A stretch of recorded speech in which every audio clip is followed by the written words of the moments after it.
It began without intention. Somewhere in the deep past, a cluster of wild grapes was left too long in a clay pot or a hollow gourd.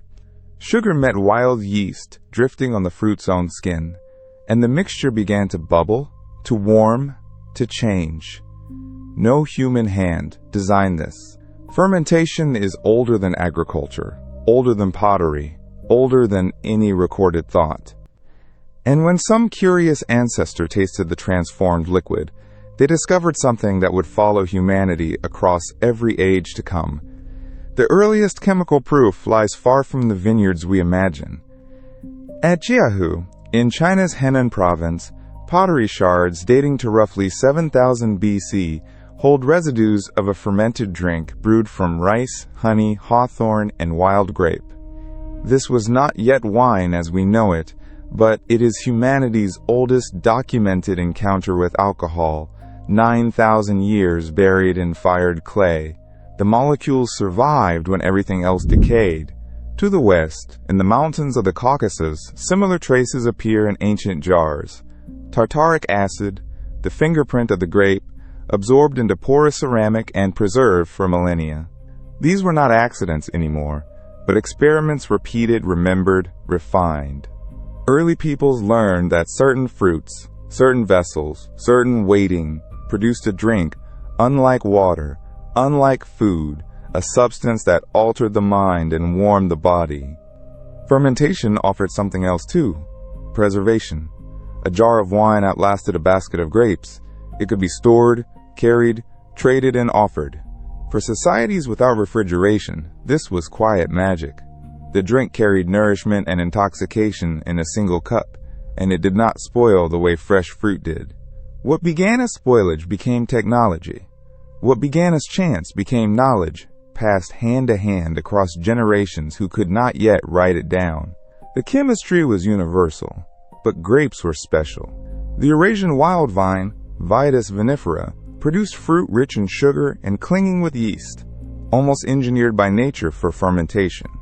Somewhere among these mountain slopes, humans stopped merely gathering the vine and began to master it, to domesticate it.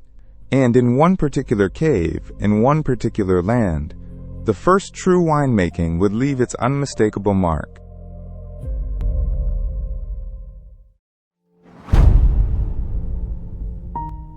The book of Genesis places Noah's Ark on the mountains of Ararat and says that after the flood, he planted the first vineyard. It is myth, but it points toward a truth archaeologists now confirm.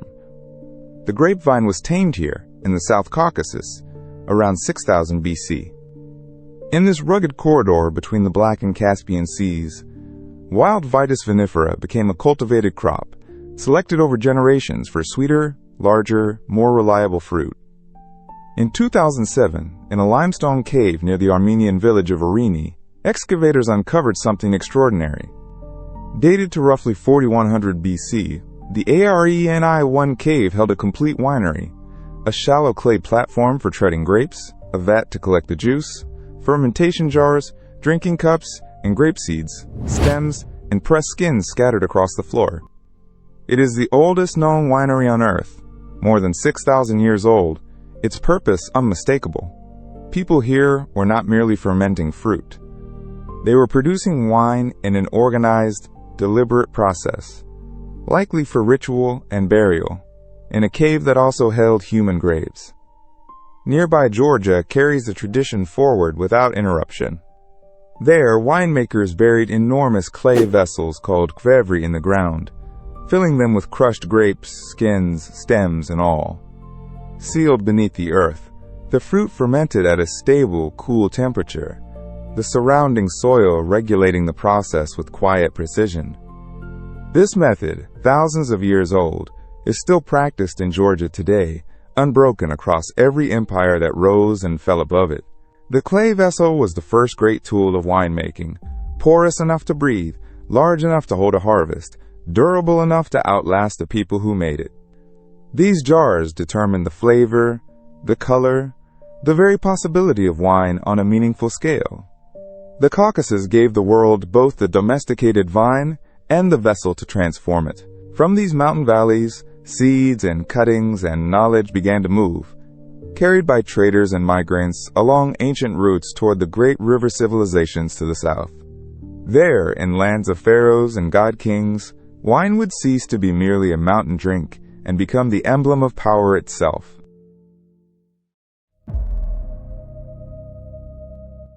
In the great river kingdoms of Egypt and Mesopotamia, wine arrived not as everyday drink, but as luxury. Beer was the drink of laborers and commoners, brewed from grain along the Nile and the Tigris. Wine was rarer, costlier, imported or grown on carefully tended estates, and it belonged to kings, priests, and the wealthy few. To pour wine was to display power. Egyptian vineyards clustered in the fertile Nile Delta, where the climate and irrigation allowed the vine to flourish far from its mountain homeland. Tomb paintings from as early as 2500 BC show the entire cycle, workers harvesting grapes, treading them in vats, straining the juice, and sealing it into amphorae. The Egyptians were meticulous record keepers. They labeled their wine jars with the vintage year, the vineyard, the region, and even the name of the chief winemaker, an ancient appellation system 4,000 years before France. When archaeologist Howard Carter opened Tutankhamun's tomb in 1922, he found the boy king surrounded by wine. Amphorae stood among his treasures, inscribed with dates, sources, and quality, provisions for the afterlife. The Egyptians believed wine's deep red color echoed blood, and they linked it to Osiris, god of the dead and resurrection. To carry wine into the tomb was to carry life beyond death. Wine also served as medicine. Egyptian and Mesopotamian physicians dissolved herbs and remedies into it, using the alcohol to preserve compounds and ease pain.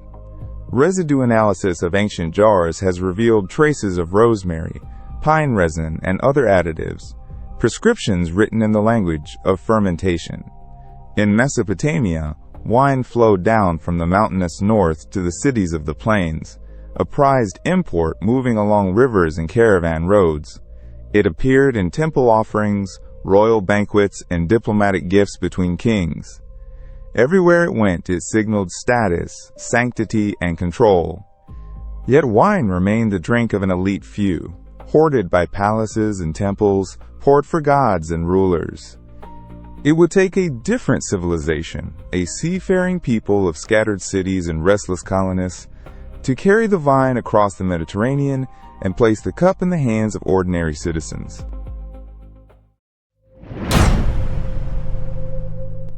The Greeks made wine their identity. To them, drinking wine marked the line between civilization and barbarism. Civilized people drank it. The uncultured drank beer, or worse, drank their wine undiluted like savages. Wine became the measure of Greekness itself, a cultural signature carried wherever Greeks sailed. And they sailed everywhere. From the 8th century BC, Greek colonists spread across the Mediterranean, founding cities from the Black Sea to Sicily, southern Italy, and the coast of France. At Massalia, modern Marseille, they planted vines that would one day cover Gaul. Everywhere they settled, they brought the grape, transforming coastlines into vineyards and turning wine into one of the ancient world's great trade goods. Amphorae stamped with civic seals, moved by the thousands across the sea, carrying Greek wine and Greek culture to distant shores.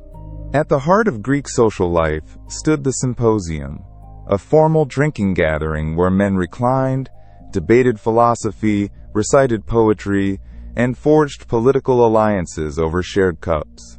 But the wine was always mixed with water, typically 1 part wine to 2 or 3 parts water, in a great bowl called the crater. To drink it neat was considered dangerous, even mad. Control, moderation, and measured pleasure defined the civilized drinker. Presiding over it all was Dionysus, god of wine, ecstasy, and transformation. His cult embraced the wild and irrational, the intoxication that dissolved boundaries and social order. In his festivals, wine became sacred and subversive at once, releasing what daily discipline suppressed. From these celebrations grew Greek theater itself, tragedy and comedy, born in honor of the wine god. Greek writers cataloged vintages, praised the wines of Chios and Thasos, and debated the merits of each island's harvest. Wine became a subject of connoisseurship, of philosophy, of commerce and craft, woven through every layer of Hellenic life.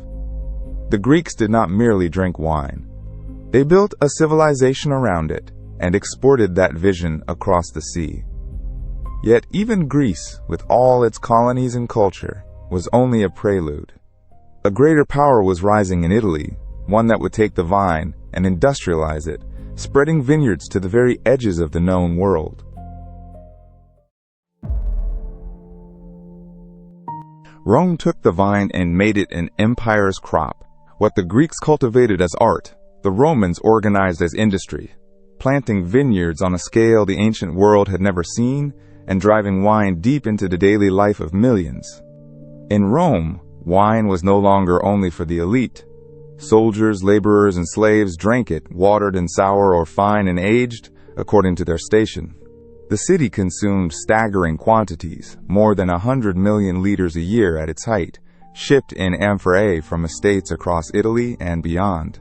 Roman agricultural writers like Columella and Pliny the Elder produced detailed manuals on viticulture, covering soil, pruning, grape varieties, and vinification, turning winemaking into a documented science.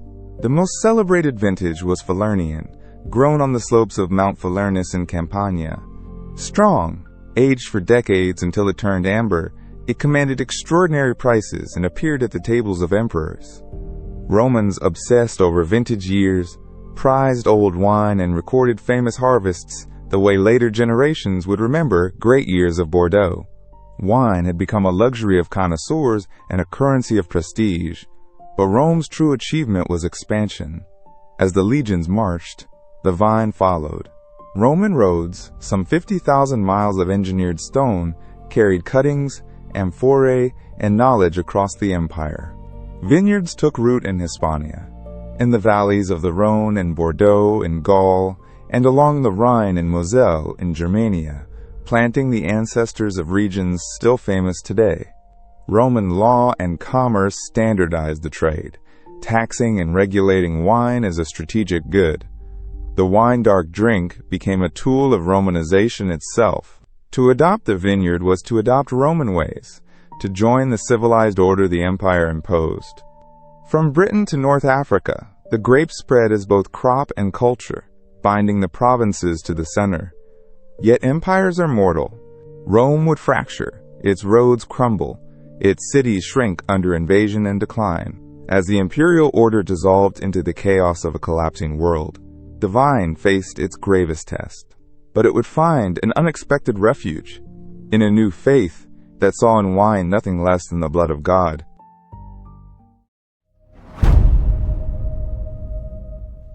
As Roman power fractured in the 5th century AD, one institution absorbed the vine's future, the Christian Church. At the heart of its ritual stood a cup of wine, transformed by belief into something eternal. In the Gospels, Jesus lifted the cup at the Last Supper and declared it his blood, poured out for many. That single act made wine indispensable to Christian worship. Every Mass required it. Without vineyards, there could be no Eucharist, and so wherever Christianity spread, the grape had to follow. When Rome fell in 476 and cities emptied, when trade routes crumbled and barbarian kingdoms carved up the West, wine survived because the liturgy demanded it. Bishops guarded vineyards as sacred property. Monasteries became the vine's fortress. The Rule of Saint Benedict, written around 530, permitted monks a daily measure of wine, roughly a hemina, and ordered them to labor with their hands. That labor included tending grapes. Behind monastery walls, ancient techniques endured while the secular world forgot them. Monks copied Roman agricultural manuals, Columella and Pliny, preserving knowledge of pruning, pressing, and cellaring across centuries of chaos. In an age when literacy nearly vanished, the men who could read were the same men who made wine. Charlemagne, crowned emperor in 800, understood this fusion of faith and vine. He issued laws protecting vineyards, forbidding winemakers to tread grapes with dirty feet or store wine in skins. He gifted vineyard land to churches across his realm. The hillside of Corton in Burgundy still carries his name as Corton Charlemagne. Wine had become sacred, legal, and organized once more. The Eucharist gave the drink a meaning no invading army could destroy, a status beyond mere refreshment. To spill it was sacrilege. To make it, a holy duty. Through the darkest centuries of European history, when Roman roads broke apart and the vine might have vanished entirely, the cloister kept the vintage alive. But these monks were not merely preserving the past. Within their walls, disciplined orders were about to study the soil itself with unprecedented rigor, mapping vineyard from vineyard, discovering that where a vine grew mattered as much as how.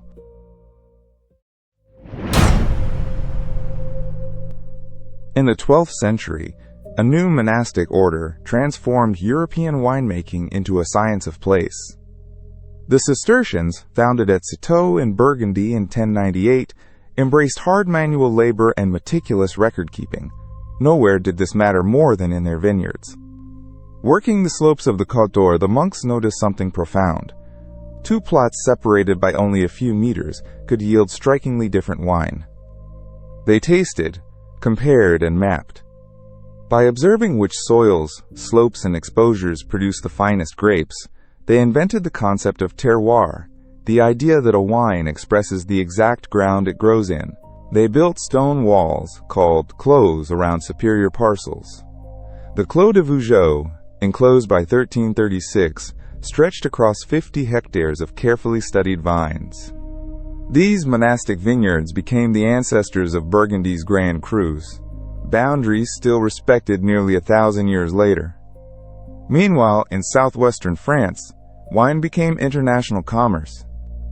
When Eleanor of Aquitaine married the future King Henry II of England in 1152, the vineyards of Bordeaux passed under English rule.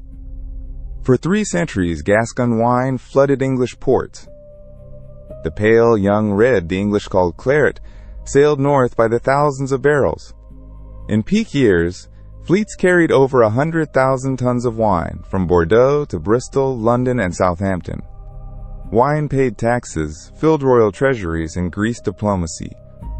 Kings granted trading privileges, merchants grew rich, entire cities lived on the vintage. Wine became currency between nations, sealing alliances and settling debts. A tax called the Great Custom levied a fee on every barrel entering England, funding the crown. The vine now flowed through ledgers as freely as through cups. From the cloisters of Burgundy to the quays of Bordeaux, medieval Europe had built an economy on fermented grapes, blending piety, science, and profit into a single powerful trade. Yet all of this remained bound to the old world, to the familiar hills of France, Italy, and the Rhine. Beyond the Atlantic lay continents that had never seen a wine grape. When European ships finally crossed those oceans, they would carry the vine to soil no Roman legion had ever touched, spreading it across an entire planet.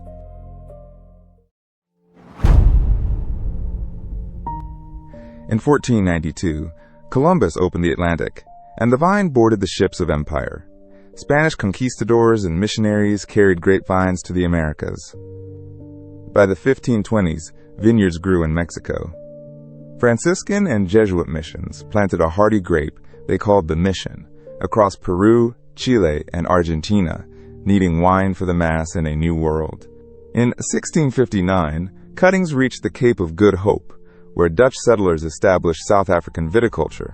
By 1685, the estate of Constantia was producing a sweet wine that European royalty would prize.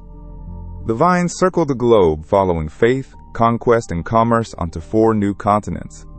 Then, in the 1860s, catastrophe struck at the very heart of winemaking. A tiny aphid, phylloxera, arrived in Europe on imported American vines. Invisible below the soil, it fed on the roots of the European grape, Vitis vinifera, killing vines wherever it spread. From southern France, it advanced relentlessly. Within decades, it devastated the vineyards of Europe. France lost an estimated 40% of its vines. Millions of hectares withered.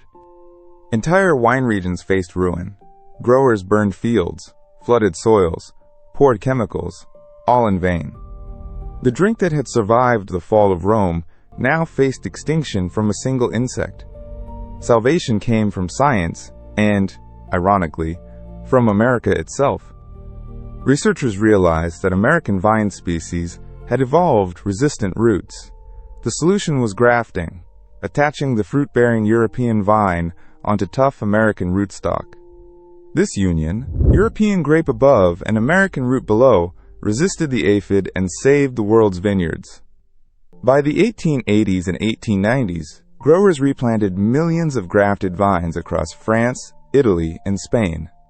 Nearly every wine vine on Earth today still grows on American roots, a hidden legacy of that near death. The plague had tested the vine as no empire ever had, and the vine, rebuilt cell by cell, survived. From a chance fermentation in prehistoric jars, wine had crossed 10,000 years and every ocean, embedding itself in ritual, trade, science, and faith. It had outlasted pharaohs, outlived Rome, and defeated a plague that nearly erased it. One question remained.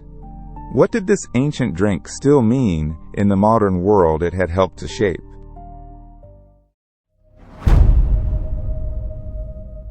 Today, wine is everywhere and everything at once, sacred and secular, scientific and ancient.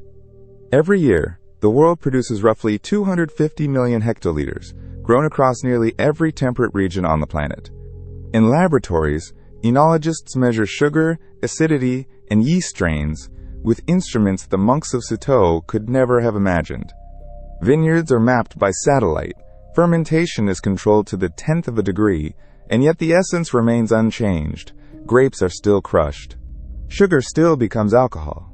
The vine still expresses the soil it grows in, exactly as the Cistercians observed 8 centuries ago. Ritual endures beside the science. In churches across the world, the Eucharist still lifts the cup, repeating words spoken 2,000 years ago. Families still raise glasses at weddings, funerals, and feasts. The clink of glasses, the toast, the shared bottle, these gestures descend directly from the Greek symposium and the Roman banquet. When a sommelier speaks of terroir, they invoke medieval monks. When Georgia buries wine in Clé Cuivre, as UNESCO recognized in 2013, they repeat a method 8,000 years old, unbroken since the caves of Arini. Heritage lives in every glass. Consider what this single drink has survived. It began as an accident in prehistoric jars in China and the Caucasus. It was domesticated in the mountains of Armenia, prized by the pharaohs, spread by Greek colonists, and industrialized by Rome. It became the blood of the sacred, preserved by monks through the collapse of the ancient world, mapped into the Grand Crus of Burgundy, traded across the seas of empire, and rescued from a plague that nearly destroyed it. Egypt fell, Greece fell, Rome fell, Charlemagne's empire fractured, kingdoms rose and crumbled, borders were redrawn 1,000 times. Through all of it, the vine kept growing, pruned each winter, harvested each autumn, pressed and poured across 10,000 years of human history.